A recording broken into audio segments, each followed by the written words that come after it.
Hello student, welcome back my new video. तो student, आज हम लोग पढ़ेंगे class 10 math new NCERT book का चैप्टर नंबर 2 बहुपद और प्रश्नावली 2.2। इसमें आप लोग का दो प्रश्न दिया है। पहला जो प्रश्न है वो यहाँ पर देखो, और ये दूसरा प्रश्न है। पहला प्रश्न दिया कि निम्न द्विघात बहुपदों के शून्य ज्ञात कीजिए और शून्यकों तथा गुणांकों के बीच संबंध की सत्यता की जांच कीजिए। ठीक है, तो इसमें आप लोगों को 6 प्रश्न है। मैं आप लोगों को टोटल प्रश्न हल करके दिखाऊंगा। आप लोग वीडियो में बने रहे और वीडियो को अंत तक देखें, और एकदम मक्खन के जैसा बताऊंगा, आप लोगों को एक बार में ही समझ में आ जाएगा। ठीक है स्टूडेंट, सबसे पहले यहाँ पर देखिए, प्रश्न को पहले समझते हैं कि प्रश्न में क्या बोला गया है। कि प्रश्न बोला कि निम्न द्विघात बहुपद के शून्य ज्ञात कीजिए। पहला में तो दिया कि ये आप लोग एक द्विघात बहुपद दे दिया है, इसका पहले शून्य ज्ञात करेंगे। उसके बाद अब दिया और शून्यकों तथा गुणांकों के बीच संबंध की सत्यता की जांच कीजिए। और इनके बीच हम लोग को जांच करना है कि ये सही है कि नहीं है इनके संबंध में। तो संबंध क्या होता है ये सब कुछ मैं आप लोगों को बताऊंगा इस वीडियो में। और उसके बाद प्रश्न संख्या दूसरा को हल करेंगे, जो कि ये दिया है कि एक द्विघात बहुपद ज्ञात कीजिए जिनके शून्यकों का योग तथा गुणनफल क्रमशः दी गई संख्याएं हैं। यानी कि ये संख्या आप लोग को शून्यक दे दिया है, 2 शून्यक दे दिया है। इन 2 शून्यक से हम लोग को द्विघात बहुपद ज्ञात करना है, और काफी इजी है। अगर आप लोग एक बार इसका सूत्र जान गए तो आप लोग आसानी से कर सकते हैं। तो चलिए बिना कोई देर हुए हम लोग वीडियो को स्टार्ट करते हैं। अब चलिए स्टूडेंट, इसमें का जितना भी प्रश्न है ना, उसको मैं कॉपी पर लिख लिया हूँ। यहाँ पर मैं आप लोग को दिखा दे रहा हूँ, देख लीजिए, ताकि बताने में आप लोग के लिए आसानी हो। तो यहाँ पर देखिए, कॉपी पर सारे प्रश्नों को लिख लिया हूँ। ये आप लोग का पहला प्रश्न है और ये दूसरा प्रश्न है। एक बार और प्रश्न को हम लोग अच्छे से पढ़ते हैं। तो देखिए, प्रश्न दिया कि निम्न द्विघात बहुपदों के शून्य ज्ञात कीजिए और शून्यकों तथा गुणांकों के बीच के संबंध की सत्यता की जांच कीजिए। या पहले तो हम लोग को इस द्विघात बहुपद के शून्य ज्ञात करने हैं। शून्य ज्ञात करने के बाद इन शून्यकों के गुणांकों के बीच की संबंध की सत्यता की जांच करना है। तो वो जांच कैसे करते हैं और शून्य कैसे ज्ञात करते हैं, वो सब कुछ मैं आप लोग को इस वीडियो में सिखाने वाला हूँ। और इसमें का जितना भी प्रश्न है उसको पूरे प्रश्न को हल कराने वाला हूं। तो वीडियो में बने रहे और वीडियो को अंत तक देखते जाएं, तभी आप लोग को समझ में आएगा। तो सबसे पहले यहाँ पर देखिए, पहला जो प्रश्न है वो है आप लोग का x² - 2x - 8। इसका हम लोग पहले शून्य ज्ञात करना है और उसके बाद जांच करना है। तो देखिए, शून्य के लिए हम लोग क्या करते हैं, सबसे पहले तो यहाँ पर लिखेंगे हल। हल लिखने के बाद यहाँ पर हम लोग लिखते हैं शून्य के लिए।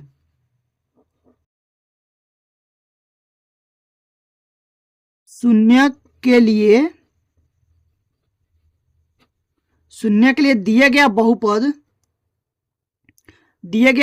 को, यानी कि px को हम लोग क्या करेंगे, 0 के बराबर मान लेते हैं।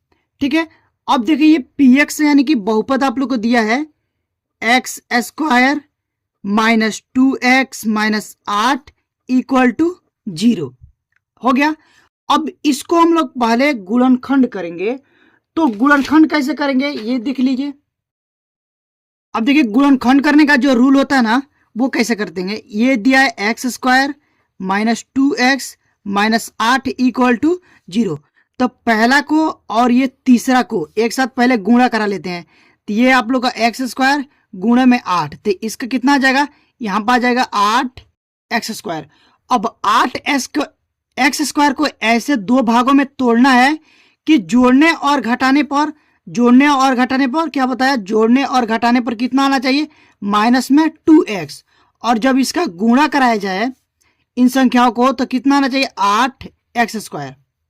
ठीक है ना, तो माइनस में आना चाहिए। ठीक है ना, यहाँ पर देखिए माइनस में ना 8, पहला जो संख्या यहाँ पर माइनस में है और ये x² प्लस में है, तो यहाँ से आप लोग कितना आ जाएगा, माइनस में 8x²। तो जब जोड़े और घटाएं तो कितना आना चाहिए, माइनस में 2, और जब गुणा कराए ना तो यहाँ पर माइनस में 8x² आना चाहिए। ठीक है, तो देखिए, जैसे मान लीजिए यहाँ पर हम लिखते हैं माइनस में 4x और यहां से प्लस में 2x।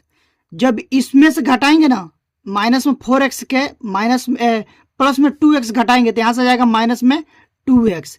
और जब इसका गुणा कराएंगे तो ये हो जाएगा 4 दूना 8 और x² और प्लस माइनस माइनस। ठीक है, इतना समझ गए ना। अब देखिए ऐसे कैसे करेंगे। तो यहां से हम लोग लिखते हैं x² - 4x प्लस में 2x माइनस 8 इक्वल टू 0। अब देखिए इसका इनका जोड़ा बनाएंगे और इसका जोड़ा बनाएंगे। इसमें देखो दोनों में कितना कॉमन है, x कॉमन है, तो x कॉमन है तो x को बाहर ले लेते हैं, तो यहाँ से 2x है तो यहाँ से बचेगा 1x, और यहाँ से x बाहर आ गया तो यहाँ से बचेगा माइनस में 4, और यहाँ से देखो प्लस में 2 कॉमन ले लेंगे तो यहाँ से बचेगा x माइनस 4 इक्वल टू 0। ठीक है ना, इतना समझ गए। अब देखिए ये दोनों सेम है ना, तो इसको एक बार लिखेंगे तो यहाँ से हो जाएगा x माइनस 4 एक ब्रैकेट में, और एक ब्रैकेट में इसको और इसको एक साथ ले लेंगे तो हो जाएगा x प्लस 2 बराबर 0। अब देखिए क्या करेंगे, अब हम लोग x माइनस 4 बराबर 0 को एक बार रखेंगे और x प्लस 2 बराबर 0 को एक बार रखेंगे, तो यहाँ से 2 मान आएगा। एक मान आप लोग आ जाएगा x बराबर 4, क्योंकि इधर माइनस में 4 है, इधर क्या हो जाएगा प्लस में हो जाएगा, तो एक शून्य की आगे आप लोग को कितना 4, जिसको पहला शून्य जो निकलता है उसको अल्फा बोलते हैं, तो अल्फा का मान आ गया 4। ठीक है ना, दूसरा आप लोग को शून्य हो जाएगा x बराबर, ये प्लस में 2 है, इधर आके माइनस में 2 हो जाएगा, तो जो दूसरा शून्य का निकलता है उसको हम लोग बीटा से डिनोट करते हैं, यानी कि बीटा का मान आ गया आप लोग का माइनस में 2। ठीक है, अब इसका हम लोग करेंगे जांच। तो जांच देखिए कैसे करेंगे, तो यहां से लिखते हैं जांच। तो जांच करने के लिए सबसे पहले ये जो आप लोग को बहुपद दिया है x² माइनस 2x और माइनस 8, तो द्विघात बहुपद है, तो द्विघात बहुपद का जो व्यापक रूप होता है वो होता है, लिख दे रहा हूं मैं आप लोगों को, व्यापक रूप ये होता है ax² plus bx plus c।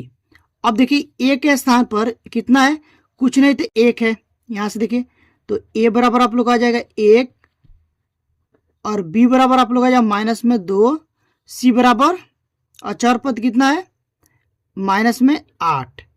अब जब हम लोग इसका जांच करेंगे ना तो ये होता है शून्यकों का योगफल। क्या होता है, शून्यकों का योगफल बराबर, पहला में हम लोग जांच करेंगे शून्यकों का योगफल,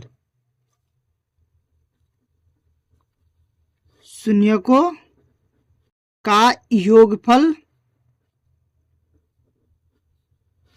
यानी कि अल्फा प्लस बीटा बराबर होता है माइनस का b बाई ए, माइनस का b बाई ए। अब हम लोग इसमें देखेंगे कि ये अल्फा और बीटा का मान रखेंगे और ए बी सी का मान रखेंगे, तो ये दोनों बराबर आता है कि नहीं। तो अल्फा का मान कितना है 4, यहां से जाएगा 4, प्लस है तो प्लस, बीटा का मान कितना है माइनस में 2, यहां से रखेंगे माइनस में 2 बराबर, यहां से माइनस, बी का मान कितना है, यहां से देखेंगे माइनस में 2। ठीक है, तो यहां से रखेंगे 2 माइनस में 2 बटा ए का मान कितना है 1। अब देखिए ये हो जाएगा आप लोग का 4 plus minus minus 2 equal to minus minus plus 2 बटा 1। तो ये हो जाएगा 4 में से जब 2 को घटाएंगे तो यहाँ से जाएगा 2 बराबर 2 एकम 2, ये दोनों देखो बराबर आ गया। इसका मतलब हम लोग सवाल को सही किए हैं, तो ये पहला तो जांच हो गया। अब हम लोग दूसरा जांच करेंगे शून्यकों का गुणनफल। देखते हैं शून्यकों का गुणनफल। यहां से होता है दूसरा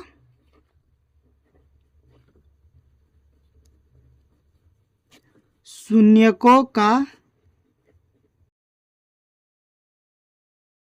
गुणनफल यानी कि अल्फा इंटू बीटा बराबर ये होता है सी बाई ए।